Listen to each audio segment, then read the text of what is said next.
Ya, hidden hunger itu hunger. Hunger itu artinya kan kelaparan. Tapi dia hidden, tersembunyi, nggak kelihatan.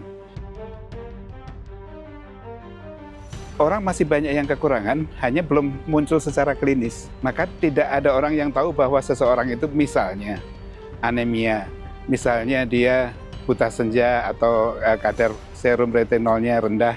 Biasanya yang tersembunyi itu sering sekali seolah-olah diabaikan karena orang tidak tahu. Karena dianggap tidak ada masalah. Nah itulah kenapa kita harus waspada sekali dengan yang tersembunyi itu. Memastikan bahwa konsumsi atas pangan-pangan tertentu yang terbesar itu betul-betul bisa membawa zat-zat gizi mikro, terutama kita tujukan kepada kelompok-kelompok yang sangat membutuhkan, yaitu kelompok-kelompok yang bisa masuk dalam kategori marginal. Ada yang disebut dengan re-emerging problems. Bisa saja dulu kondok, terus kemudian hilang, muncul lagi bisa kan? Suatu ketika ini bisa seperti bom waktu aja kan? Fortifikasi dijadikan salah satu cara untuk menangani masalah kekurangan zat gizi mikro. Satu proses penambahan zat-zat gizi mikro yang terdiri dari vitamin dan mineral ke dalam pangan.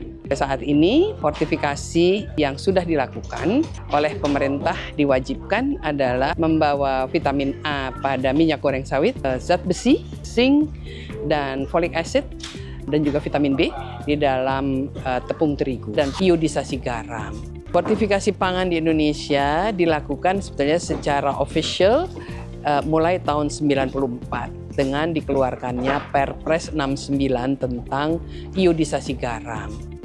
Tapi kalau kita melihat ke belakang, sebetulnya sejak zaman Belanda, fortifikasi garam sudah ditetapkan oleh pemerintah Belanda.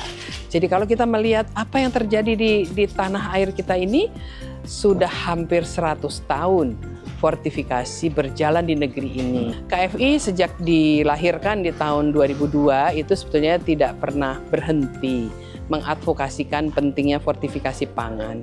Karena yang ingin kita tolong adalah kelompok-kelompok marginal itu, agar mereka juga mendapatkan asupan gizi yang benar untuk meningkatkan status gizi dan kesehatan mereka, dan pada akhirnya produktivitas mereka juga. Kita juga sudah menyampaikan monitoring sistem yang terintegrasi agar industri tidak merasa terus-menerus didatangi oleh berbagai macam institusi yang menanyakan hal yang sama. Kemudian yang menjadi pelaksananya itu akan selalu industri, karena kita menggunakan bahan pangan yang diproses oleh industri.